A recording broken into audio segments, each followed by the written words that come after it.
वाला नहीं। तो इसमें जो चीज दिया हुआ है, आयत का जो है क्या दे रखा है, आयत का परिमाप बोलो या परिमिति, ठीक है। तो आयत का परिमाप कितना दे रखा है, 60 सेंटीमीटर। और क्या दे रखा है, चौड़ाई कितना दे रखा है, 12 सेंटीमीटर। अब देखो पूछ रहा है क्या हमसे, क्षेत्रफल पूछ रहा है ना। देखो ध्यान से, इसमें आयत का परिमाप दे रखा है, चौड़ाई दे रखा है और क्षेत्रफल पूछा जा रहा है, यही ना। तो ध्यान देना है कि आयत का जो क्षेत्रफल होता है उसका फॉर्मूला क्या होता है, लंबाई गुना चौड़ाई, लंबाई गुना चौड़ाई।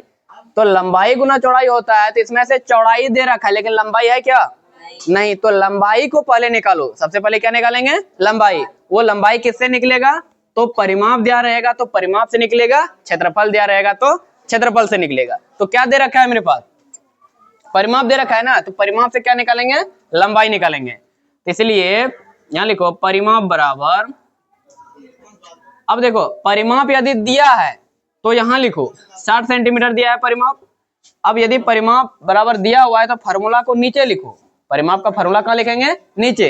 तो परिमाप, आयत का परिमाप का फार्मूला क्या होता है, 2 इंटू लंबाई प्लस चौड़ाई बराबर कितना, 60 सेंटीमीटर।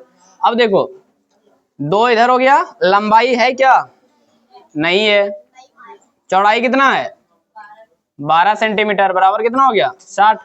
अब देखो ये लंबाई और चौड़ाई दोनों तो ब्रैकेट के अंदर है और ये 2 किधर है, ब्रैकेट के बाहर है ना, यानी ये गुणाम है। ये किसमें है, उधर जाएगा तो किसमें हो जाएगा, भाग में हो जाएगा। यानी इधर कितना बचा तुम्हारा, लंबाई और चौड़ाई ही बचा ना। लंबाई और चौड़ाई बराबर क्या हो जाएगा, 60/2। यहां तक समझ में आया कि नहीं आया, यहां तक समझा कि नहीं। अब देखो ये कट गया, कितना आया 30, यानी कि लंबाई प्लस चौड़ाई बराबर कितना हो गया, 30 हो गया, 30 हो गया ना। लंबाई बराबर क्या हो गया तब, अब देखो लंबाई बराबर क्या हो जाएगा 30, इधर ये प्लस में तो उधर जाएगा, क्या हो जाएगा, कितना हो गया 18। लंबाई कितना आ गया, चौड़ाई कितना हुआ 12 सेंटीमीटर, लंबाई कितना आ गया 18 सेंटीमीटर। क्षेत्रफल निकालने के लिए क्या चाहिए, लंबाई और चौड़ाई चाहिए।